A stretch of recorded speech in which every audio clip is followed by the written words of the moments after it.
Welcome to our YouTube channel, Investology.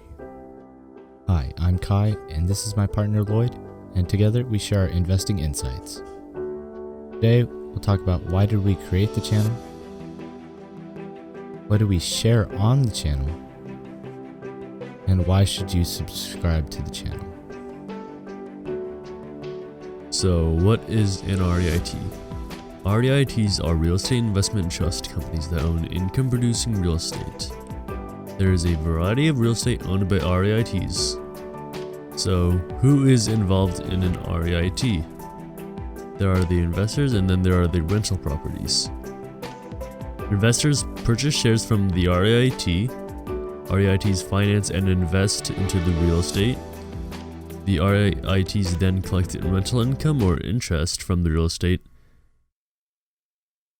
and then give the money back to the investors.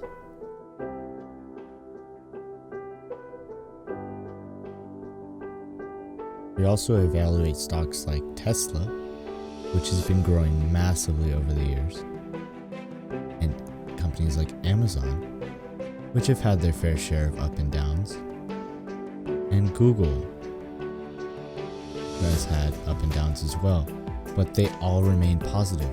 So we'll teach you about the stocks that remain positive.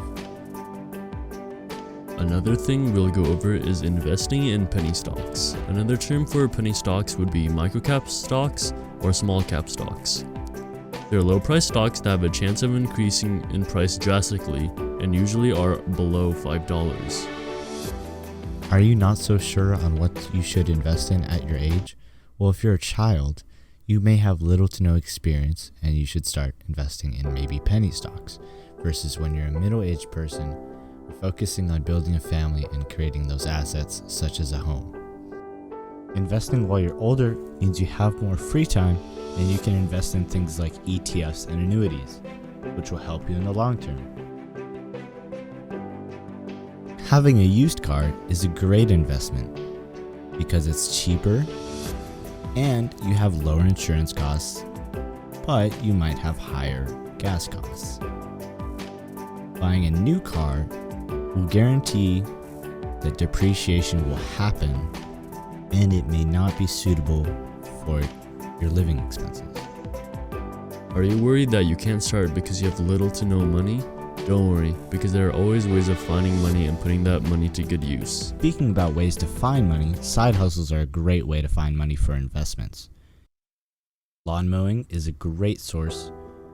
You need to self-source your clients, and it has a higher initial cost. Once you get it going, it's great. Selling used items, unused items around the house, there's no sourcing needed because you have the internet, places like eBay or OfferUp, and there's no initial cost. And with that money, you can save the income for your future investments and save it on the luxuries, not necessities.